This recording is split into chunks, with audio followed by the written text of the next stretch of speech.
everyone. In this video we will continue our topic Fourier integral.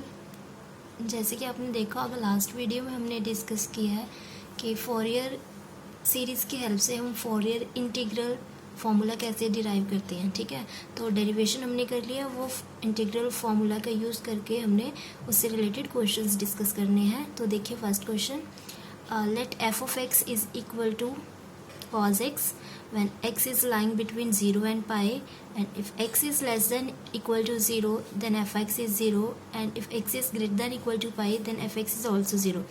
ठीक है, तो ये फंक्शन जो है वो हमने ये टोटल रियल लाइन पे डिफाइंड है. ठीक है, कैसे कि अगर हमारा x जो है वो लेस देन इक्वल टू 0 है, यानी 0 या फिर 0 से लेस है, तो फंक्शन क्या है हमारे पास 0, तो फंक्शन का वैल्यू 0 है. If x is greater than equal to pi, तब भी फंक्शन क्या है हमारे पास 0 है. पाई से ग्रेटर के लिए भी फंक्शन 0 है. When x is lying between 0 and pi, function क्या है हमारे पास cos x. 0 और पाई के बीच में फंक्शन क्या है हमारे पास cos x. तो ये minus infinity to infinity define किया हुआ फंक्शन है. जब आप फोरियर सीरीज़ की बात करते हो तो हमारे पास एक पर्टिकुलर इंटरवल होता है ना, -l to l, लेकिन अब यहाँ पे हम टोटल पूरे रियल लाइन पे हमने फंक्शन को डिफाइन किया है. ठीक है, तो यहाँ पे फोरियर इंटीग्रल फार्मूला यूज़ होगा. सो यहाँ हमें प्रूफ क्या करना है, use Fourier integral formula to show that f of x is equal to this. तो हमने एफ ऑफ एक्स को इस फॉर्म में रिप्रेजेंट करना है by using Fourier integral formula. So last video में हमने किया था कि अगर हमारे पास फंक्शन है, फंक्शन का फोरियर इंटेग्रेशन जो होता है उसको हम कैसे रिप्रेजेंट करते हैं. F of x is equal to 0 to infinity f of s cos s x d s plus integration 0 to infinity g s sine s x d s. ठीक है, तो अगर आपने एक फंक्शन का फोरियर इंटीग्रल रिप्रेजेंटेशन फाइंड करना है तो आपने बेसिकली ये फॉर्मूला यूज़ करना है और यहाँ पे हमने एफ एस और जी एस का वैल्यू निकाल के पुट करना है. सो एफ एस हमने कैसे डिफाइन किया था, एफ एस होता है हमारे पास F S is equal to 1/पाई integration minus infinity to infinity F T cos S T D T, and G S क्या होता है, G S is equal to 1/पाई integration minus infinity to infinity F T, यहाँ पे cos की place पे हमारे पास यहाँ क्या होता है sine s T D t. ठीक है, तो अगर आपने ये फंक्शन का अब ये रिप्रेजेंटेशन फाइंड करना है फोरियर इंटीग्रल, तो हमें एफ एस और जी एस फाइंड करना है, और हम फाइंड कहाँ से करेंगे, ये फार्मूलाज की हेल्प से. ठीक है, तो देखिए सबसे पहले हम फाइंड करेंगे एफ एस. हाँ जी, तो हमने एफ एस फाइंड करना है. तो एफ एस के लिए हमने ये फार्मूला देखा है अभी, है ना, कि फार्मूला ये होता है. तो क्वेश्चन में जो हमें फंक्शन दिया हुआ है वो 3 पार्ट्स में डिवाइडेड है. If x is less than equal to 0 then function क्या है हमारे पास 0. If x is greater than equal to pi, तब भी फंक्शन क्या है 0. If x is lying between 0 and pi, तो फंक्शन क्या है हमारे पास cos x. तो हमने क्या करना है, ये लिमिट को 3 पार्ट्स में ब्रेक कर लेना है. 1/पाई as it is minus infinity to 0, यानी 0 से लेस के लिए f t cos s t, and plus limit 0 to pi, 0 और पाई के बीच में f t cos s T D t, plus limit pi to infinity F t cos s T D t. हमने देखा है अगर हमारा x जो है वो 0 से लेस है, 0 या फिर 0 से लेस है, तो फंक्शन क्या है हमारे पास 0. तो ये फर्स्ट पार्ट 0 हो गया. इफ फंक्शन अगर हमारा x जो है वो पाई और पाई से ग्रेटर है, ग्रेटर देन इक्वल टू पाई है, तो फंक्शन का आंसर हमारे पास 0. तो ये लास्ट पार्ट भी हमारे पास 0 हो गया. तो बचा क्या है, ये 0 और पाई के बीच में हमारे पास फंक्शन क्या दिया हुआ है, कॉस x. तो यहाँ पे एफ एक्स कॉज एक्स है, तो एफ टी क्या होगा कॉस टी. तो आपने यहाँ पे एफ टी की वैल्यू पुट कर दी कॉस टी. यहाँ पे क्या है हमारे पास cos s T D t. अब हमने ये इंटीग्रेशन सॉल्व करना है और हमारा आंसर आ जाएगा किसका, एफ एस फाइंड हो जाएगा. ठीक है, तो हमने क्या किया, यहाँ पे 2 से मल्टीप्लाई कर दिया और 2 से डिवाइड कर दिया. तो 2 कॉज ए कॉस बी क्या होता है हमारे पास, यहाँ पे 2 से मल्टीप्लाई डिवाइड करने के बाद ये आएगा. Then 2 cos a cos b is cos a plus b plus cos a minus b. ठीक है, तो यहाँ से टी कॉमन आ रहा था, हमने कॉमन निकाल लिया. अब सिंपली हमने इंटीग्रेशन करना है. तो कॉस का इंटीग्रेशन यहाँ पे क्या होगा माइनस, यहाँ पे क्या होगा कॉस का integration sine s plus 1 t divided by s plus 1 plus sine s minus t divided by s minus 1. उसके बाद हमने क्या करना है, ये लिमिट्स यहाँ पे पुट करनी है. ठीक है, तो ये हमने इंटीग्रेशन कर दी. उसके बाद जब आप यहाँ पे पाई पुट करोगे, है ना, तो ये पाई पुट कर दिया. उसके बाद यहाँ आपने लिमिट्स पुट की, sine s minus 1 pi s over s minus 1, 0 put करोगे साइन 0 0 होता है, यहाँ पे भी ये टर्म 0 हो जाएंगे. ठीक है, तो हमारे पास बचा गया ये. उसके बाद हमने क्या किया है, यहाँ पे अगर आप इसको यहाँ मल्टीप्लाई कर दो तो ये क्या है, साइन एंगल कितना है यहाँ पे पाई प्लस पाई एस, है ना, क्या है हमारे पास sine pi plus pi s. तो ऐसे नहीं बन रहा साइन 180 प्लस थीटा, तो sine 180 plus theta, 180 plus theta कौन से क्वाड्रेंट में लाई करता है, थर्ड क्वाड्रेंट में, तो यहाँ नेगेटिव होगा साइन, है ना। तो इसको हम क्या लिख सकते हैं, माइनस, इसको हम क्या लिख सकते हैं, minus of sine pi S, ठीक है। तो इसको हमने ये ऐसे लिखा।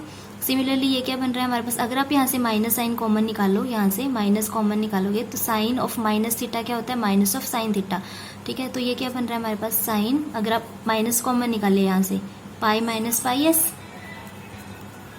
तो ये क्या है हमारे पास, साइन 180 माइनस थीटा। तो ये तो सेकंड क्वाड्रेंट में होता है और सेकंड क्वाड्रेंट में साइन पॉजिटिव है, तो इसको हम क्या लिख सकते हैं, साइन पाई एस, ठीक है। तो नेगेटिव साइन हमने ऑलरेडी कॉमन निकाला हुआ था, तो इसको हम क्या लिख सकते हैं, साइन पाई एस, ठीक है।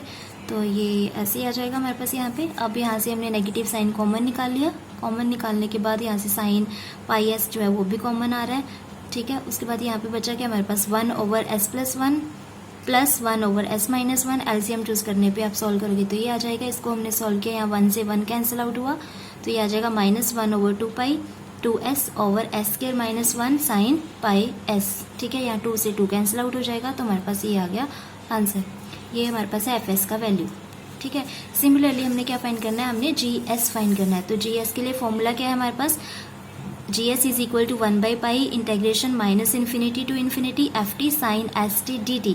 तो यहाँ पे भी हमने क्या करना है, जैसे हमने FS में किया था, ये इंटीग्रेशन को 3 पार्ट्स में डिवाइड करना है, -∞ to 0, 0 to pi, then pi to infinity. तो -∞ to 0 के बीच में फंक्शन 0 है, पाई टू इन्फिनिटी के बीच में फंक्शन 0 है। तो बचा क्या हमारे पास कि जब हमारे पास लिमिट 0 to पाई के बीच में है तो फंक्शन क्या हमारे पास cos x है। तो आप एफ टी को क्या पुट करोगे यहाँ पे, cos t, because F x is cos x, तो F T is cos t। यह है यहाँ पे हमने क्या किया, इसको फिर से वही 2 से मल्टीप्लाई और 2 से डिवाइड कर दिया, ठीक है। इसको आगे लिख लिया, ये यहाँ पे। तो 2 sin a cos b का फॉर्मूला क्या होता है हमारे पास, sin a plus b plus sin a minus b, ठीक है। अब क्या करना है, हमने इसका इंटीग्रेशन करना है। तो साइन का इंटीग्रेशन क्या होता है, minus cos s + 1t divided by s + 1। यहाँ पे भी इंटीग्रेशन क्या होगा, माइनस कॉस s - 1t/s - 1। तो जो नेगेटिव साइन आया वो हमने ऑलरेडी यहाँ पे कॉमन निकाल लिया है। उसके बाद हमने यहाँ पे लिमिट्स पुट करनी है। तो आपने यहाँ पे पाई पुट कर दिया है ना, फर्स्टली हम यहाँ पे पाई पुट करेंगे तो ये आएगा, यहाँ पे लिमिट पुट कर दी, द नेगेटिव साइन, फिर हम लोअर लिमिट पुट करेंगे, cos 0 कितना होता है, 1 होता है, तो ये आएगा 1/s + 1। यहाँ पे भी cos 0 1 होता है, 1/s - 1। अब हमने इसको सिंप्लीफाई करना है, ठीक है। ये आ रहा था हमारे पास। उसके बाद हमने यहाँ पे एलसीएम चूज करके इसको सॉल्व कर लिया। यहाँ हमारे पास 1 से 1 कैंसिल आउट हो रहा है, तो ये कितना आया हमारे पास, 2s/s² - 1। और अगर यहाँ से आप देखो तो यहाँ से minus cos s pi common आ रहा है, तो बचा क्या हमारे पास, 1/s + 1 प्लस 1/s - 1। तो इसका भी हमने एलसीएम चूज कर लिया। एलसीएम चूज करने के बाद यहाँ पे हमारे पास 1 से 1 कैंसिल आउट हो जाएगा, तो ये कितना है हमारे पास, माइनस, यहाँ से कितना आएगा, 2s cos s pi over s² - 1, इधर -2s/s² - 1। फिर से हमने यहाँ पे एलसीएम चूज किया। सिंपल कैलकुलेशंस है ये, आई थिंक आप कर सकते हो, है ना। तो यहाँ से 2 कॉमन आ रहा है, -2 हमने कॉमन निकाला, वो 2 से 2 कैंसिल आउट हो गया हमारे पास, माइनस माइनस प्लस, और यहाँ से s भी कॉमन आ रहा है हमारे पास, तो s/पाई यहाँ पे आया, और यहाँ बचा क्या हमारे पास, cos s pi plus 1/s² - 1। So this is the value of GS। अब हमने क्या करना है, हमारे पास जो फंक्शन का फोरियर इंटीग्रल रिप्रेजेंटेशन था वो क्या था, f(x) = 0 to ∞ fs cos sx ds। तो हमने यहाँ पे ये fs का वैल्यू पुट किया, प्लस इंटीग्रल 0 to ∞, यहाँ पे हमारे पास था gs sin sx ds। तो हमने यहाँ पे gs का वैल्यू पुट कर दिया। उसके बाद हमने क्या करना है, यहाँ पे अगर आप देखो ये -1/पाई कॉमन आ रहा है ना। यहाँ पे इंटीग्रेशन किसके विद रिस्पेक्ट टू हो रहा है, s के विद रिस्पेक्ट, तो s से रिलेटेड हम इंटीग्रल के यहाँ पे रहेंगे, ठीक है, इनसाइड। सो 0 to ∞, यहाँ पे क्या है, s/s² - 1 sin पाई s cos sx ds, plus यहाँ से हमारे पास 1/पाई आउटसाइड आ रहा है कॉमन, 0 to ∞, यहाँ बचा क्या फिर हमारे पास cos s pi plus 1/s² - 1 into s sin sx ds, ठीक है। उसके बाद आप लिमिट्स अगर देखो यहाँ पे लिमिट्स, तो वो 0 to ∞ है, तो आप एक ही बार कंबाइन लिमिट लिख सकते हो ना, this term plus this term. तो हमने क्या किया, लिमिट को यहाँ पे आउटसाइड निकाल लिया, और यहाँ पे एलसीएम अगर चूज करोगे, s² - 1 नहीं है, तो यहाँ पे क्या आ जाएगा, s cos, ये यहाँ से लिखा है ये पहले लिखा हुआ है, ठीक है, क्योंकि यहाँ पे नेगेटिव साइन है। हमने यहाँ से इंटीग्रेशन पहले 0 to इन्फिनिटी कॉमन निकाल लिया, तो मैंने ये टर्म लिखी हुई है पहले, ये s cos s पाई, इसके साथ ये मल्टीप्लाई में होगा साइन एस एक्स, ठीक है, प्लस इसको यहाँ मल्टीप्लाई किया हमने s साइन एस एक्स, ये आया, इसको यहाँ मल्टीप्लाई किया और इसको यहाँ मल्टीप्लाई किया, देन माइनस ये नेगेटिव साइन, इसके बाद क्या आएगा ये s sine pi s cos s x, ठीक है, और यहाँ पे क्या आउटसाइड ds। अब इसके बाद ये जो है ये टर्म्स, ये यहाँ से और यहाँ से s कॉमन आ रहा है, कॉमन निकालेंगे और यहाँ पे फिर फॉर्मूला बन रहा है sine a cos b minus cos a sine b, sine a minus b, a is s x, अगर आप ये लिखते हो ना sine a cos b sine s x minus s pi, plus ये टर्म एज इट इज है, ठीक है, तो ये आ गया 1/π इंटीग्रेशन 0 to इन्फिनिटी s। अब यहाँ पे हमारे पास ये यहाँ से s कॉमन आ रहा है, s कॉमन निकालिए, यहाँ पे आ गया हमारे पास साइन एस एक्स, प्लस यहाँ पे s कॉमन आ रहा है तो इसको हम लिख सकते हैं sine x minus pi into s, ठीक है, सो ये आया 1/π इंटीग्रेशन 0 to इन्फिनिटी। अब ये क्या है हमारे पास, ये s साइन एस एक्स, यहाँ से हमने माइनस नेगेटिव साइन कॉमन निकाल लिया, तो sine of minus theta is minus of sine theta, तो आएगा साइन ये pi minus x into s over s square minus 1। So this is required answer. यही हमने प्रूव करना था कि फंक्शन को हम इस फॉर्म में रिप्रेजेंट कर सकते हैं, ठीक है। सो हमें क्या देखना है, इसको हमने क्या करना था, फोरियर इंटीग्रल फॉर्मूला का यूज़ करके हमने एफ एक्स को ये रिप्रेजेंटेशन देनी थी कि हम एफ एक्स को ऐसे रिप्रेजेंट कर सकते हैं। तो इसके लिए हमने ये फॉर्मूला यूज़ किया है, फोरियर इंटीग्रल फॉर्मूला, ठीक है, और उसके लिए हमें यहाँ पे एफ एस और जी एस का वैल्यू निकाल के पुट करना था, उसको हमने सॉल्व किया तो हमारा ये आंसर बन रहा है, ठीक है, clear. The second question related to Fourier integral is let f of x is equal to 2 when x is lying between -1 and 1, and if x is less than -1 or x is greater than 1 then function is 0, ठीक है। Then find Fourier integral of fx and evaluate this integral। तो सबसे पहले हमने क्या find करना है, Fourier integral of f x. तो जैसे कि हमने लास्ट क्वेश्चन में किया है, as we know that the Fourier integral of f x is this, f of x is equal to integration 0 to infinity f s cos s x d s plus integration 0 to infinity g s sine s x d s, and where fs is given by 1/π integration minus infinity to infinity ft cos st dt and gs is 1/π integration minus infinity to infinity ft sin st dt। तो अगर हमने ये function का Fourier integral find करना है, it means हमने यहाँ पे fs और gs की वैल्यूज निकाल के पुट करनी है, ठीक है। So firstly we will find fs। So fs is this, ठीक है, हमने अभी फॉर्मूला किया है। अब क्वेश्चन के अकॉर्डिंग जो इंटीग्रल है वो 3 पार्ट्स में डिवाइड करना है हमने, कि अगर x हमारा लेस देन -1 हुआ तो फंक्शन 0 होगा, x इज ग्रेटर देन 1 के लिए फंक्शन 0 है, -1 एंड 1 के बीच में फंक्शन 2 है। तो हमने क्या किया, ये लिमिट को 3 पार्ट्स में ब्रेक कर लिया, -∞ to -1, -1 to 1 and 1 to infinity. So when x is less than equal to -1 तो फंक्शन 0 है, when x is greater than equal to 1 function 0 है। तो ये फर्स्ट एंड लास्ट पार्ट जो है वो यहाँ पे फर्स्ट और लास्ट टर्म जो है वो 0 होगी, तो बचा क्या हमारे पास, ये 1/π integration -1 to 1 ft cos st dt, ठीक है। और हमें ये भी पता है -1 to 1 में फंक्शन कितना दिया हुआ हमें 2, तो ft का वैल्यू कितना है 2, ठीक है। तो ये आ गया 2/π outside -1 to 1 cos st dt। अब हमें ये पता है जो cos st है वो cos जो है वो एक इवन फंक्शन है। इवन फंक्शन ऑड फंक्शन हम कैसे चेक करते हैं, जैसे ये हमारे पास ft है, ft इज cos st, ठीक है, तो हम चेक करते हैं f ऑफ -t वो भी क्या होगा cos st। तो if ft is equal to f of -t तो हम कहते हैं फंक्शन हमारा क्या है, इवन फंक्शन है। तो अगर फंक्शन इवन हो तो क्या होता है, इंटीग्रल को हम डबल कर देते हैं, यहाँ पे 2 से मल्टीप्लाई कर देंगे तो 4.5 और लिमिट क्या होता है 0 to 1, जो लोअर लिमिट है वहाँ पे क्या आ जाता है 0, so 0 to 1 cos st dt। अब सिंपली हमने इसका इंटीग्रेशन करना है, cos st sin st upon s with respect to t कर रहे हैं हम इंटीग्रेशन, लिमिट्स पुट करेंगे, यहाँ पे 1 t को 1 पुट किया तो ये क्या आ जाएगा हमारे पास 4 अपॉन ये पाई s आउटसाइड, t को 1 पुट किया तो साइन s माइनस 0 पुट करोगे तो साइन 0 0। तो ये हमारे पास आ गया 4 sine s upon pi s। तो ये हमारे पास है एफ एस का वैल्यू। सिमिलरली हमने जी एस फाइंड करना है। सो जी एस क्या होता है हमारे पास 1/पाई integration minus infinity to infinity F t sine s t. फिर से हमने क्या करना है, ये इंटीग्रल को 3 पार्ट्स में ब्रेक करना है। तो x less than equal to -1 के लिए फंक्शन 0 है, x ग्रेटर देन 1 के लिए फंक्शन 0 है, और -1 to 1 के बीच में फंक्शन का आंसर क्या है 2। तो फर्स्ट और लास्ट पार्ट सेम वैसे 0 हो जाएगा जैसे हमने एफ एस में निकाला है। ठीक है, तो अब 2 यहाँ से हमारे पास आउटसाइड निकाल लिया हमने।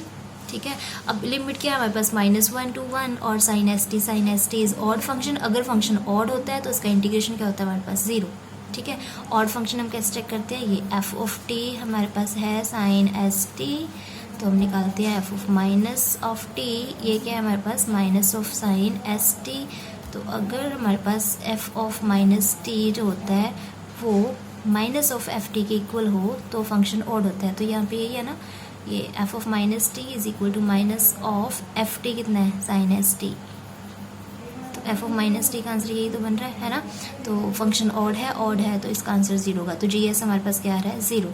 तो हमने क्या किया, ये एफ एस और जी एस का जो वैल्यू निकाला है वो हमने इक्वेशन नंबर 1 में पुट कर देना है। तो क्या है हमारे पास इक्वेशन नंबर 1 दिस। ठीक है, तो यहाँ पे जी एस हमारे पास आ रहा है 0, एफ एस की वैल्यू हम यहाँ पे पुट कर देंगे तो हमारा क्या फाइंड हो जाएगा फोरियर इंटीग्रल। ठीक है, फिर आगे क्या करना है, हमने फोरियर इंटीग्रल का यूज़ करके हमने ये फाइंड करना है, ये integral 0 to infinity sine s cos s x upon s d s. ठीक है, तो ये हमने कर दी वैल्यू पुट एफ एस का। ठीक है, f x is equal to integral 0 to infinity, यहाँ पे एफ एस की वैल्यू पुट कर दी into s x d s plus g s का वैल्यू 0 है वो हम लिखेंगे नहीं। So this is our required answer. यहाँ से हमने 4/पाई कॉमन निकाल लिया। ठीक है, तो ये हमारे पास है फंक्शन का फोरियर इंटीग्रल रिप्रेजेंटेशन। अब हमने क्या फाइंड करना है, now we have to evaluate this integral 0 to pi cos s x sine s upon s into d s. तो हमने ये इंटीग्रल फाइंड करना है। ठीक है, तो हम क्या करेंगे, यहाँ तक तो हम ऑलरेडी निकाल चुके हैं, तो हमने यहाँ से इसकी वैल्यू निकाल ली। ये इंटीग्रल की वैल्यू क्या आएगी हमारे पास, इसको हमने इधर शिफ्ट कर दिया, इसको इधर मल्टीप्लाई कर दो, pi upon 4 into F x. ठीक है ना, देखो हमने ये फाइंड करना है, ये वैल्यूएट करना है। तो ये हमें यहाँ पे आंसर में दिख रहा है तो हमने यहाँ से इसकी वैल्यू निकाल ली। ये आ जाएगा pi upon 4 into F x. Clear, तो ये पाई/4, यहाँ पे हमने एफ एक्स की वैल्यू पुट कर दी। फंक्शन क्या दिया हमें 2, if x is lying between -1 to 1 and 0, function का आंसर 0 होगा if x is less then -1 और एक्स इज ग्रेटर देन 1। ठीक है, ये हमें फंक्शन गिवन है। तो यहाँ पे जो क्वेश्चन है वहाँ पे या इक्वालिटी साइन यूज़ किया हुआ, हम यहाँ पे इक्वल साइन नहीं रख रहे हैं क्योंकि जो पॉइंट है हमारे पास x is equal to +1 and -1, these are points of discontinuity. तो बाउंड्री के जो पॉइंट्स होंगे उन पे आप हमेशा चेक करोगे। अगर ऐसे क्वेश्चन निकालना आता है ना कि फोरियर इंटीग्रेशन फाइंड करने के बाद, फोरियर इंटीग्रल निकालने के बाद वो आपको आगे सॉल्व करने के लिए बोले, तो आपने यहाँ पे हम वैल्यू तो निकाल लेंगे, यहाँ पे एफ एक्स की वैल्यू भी पुट कर देंगे, लेकिन जो बाउंड्री पॉइंट्स हैं उन पे हमने चेक करना है फंक्शन कॉन्टिन्यूस है या डिसकॉन्टिन्यूस। अगर तो कॉन्टिन्यूस हुआ फिर तो यही आंसर होगा, अगर डिसकॉन्टिन्यूस हुआ तो मैंने आपको लास्ट वीडियो में बताया था कि अगर हमारे पास फंक्शन जो है वो डिसकॉन्टिन्यूस हो तो फंक्शन किसको कन्वर्ज करता है, if x is a point of discontinuity. तो हम क्या निकालते हैं, वो पॉइंट पे राइट हैंड लिमिट निकालते हैं, लेफ्ट हैंड लिमिट निकालते हैं, तो इन दोनों का जो मीन होगा, ठीक है, इसको कन्वर्ज करता है फंक्शन। तो हमने यहाँ पे चेक कर लेते हैं हम, अगर यहाँ पे इक्वालिटी अगर आप चूज़ करो फंक्शन के अकॉर्डिंग, तो एक्स इज इक्वल टू -1, ठीक है, -1 से लेस लेते हो, ये -1 से लेस लोगे तो आंसर कितना है फंक्शन का 2 है, -1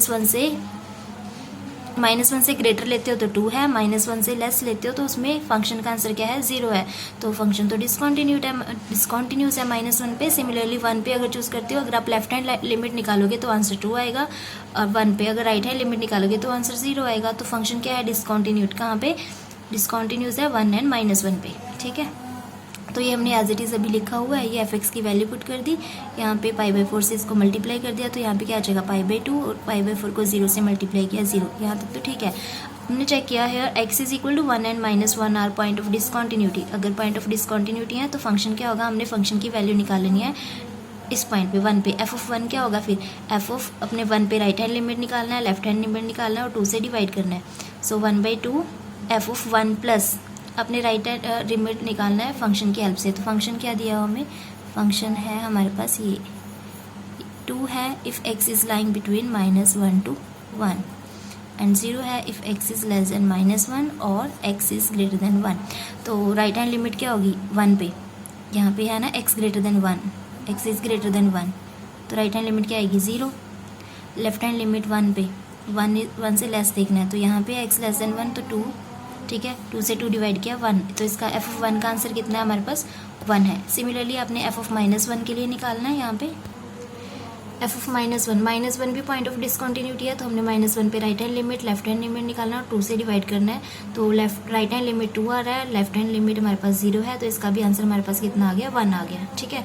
तो लेफ्ट हैंड साइड पे हमारे पास ये चल रहा है, दिस इज इक्वल टू, अब हम लिख सकते हैं ये तो ठीक है, -1 और 1 के बीच में हमारे पास कितना आंसर बन रहा है π/2। अभी हमने देखा ना यहाँ पे देखो ये π/2, x लेस देन -1 और ग्रेटर देन 1 के लिए 0 है। अब 1 और -1 के लिए हमने अलग से निकाल लिया, तो x इज इक्वल टू +-1 के लिए आंसर क्या होगा π/4। क्यों है π/4? क्योंकि हमारे पास यहाँ पे था π/4 और यहाँ पे हम फंक्शन की वैल्यू लिख रहे हैं, और फंक्शन की वैल्यू कितनी है हमारे पास, -1 पे भी 1 आंसर आ रहा है और 1 पे भी 1 आंसर आ रहा है, तो हम यहाँ 1 रखेंगे, तो π/4 को जब मल्टीप्लाई करोगे तो यहाँ π/4 आएगा ना, है ना। यहाँ पे देखिए क्वेश्चन में ये π/4 आउटसाइड है, यहाँ पे हम फंक्शन की वैल्यूज रख रहे हैं, तो अगर आप यहीं पे देखो यहाँ तक तो ठीक है। अब अगर x इज इक्वल टू +-1 है तो आंसर हमारे पास कितना आ रहा है 1 है, तो जब यहाँ पे मल्टीप्लाई करोगे यहाँ π/2 आएगा, यहाँ 0 आएगा, और x इज इक्वल टू +-1 के लिए यहाँ π/4 होगा। So this is our required answer. Clear?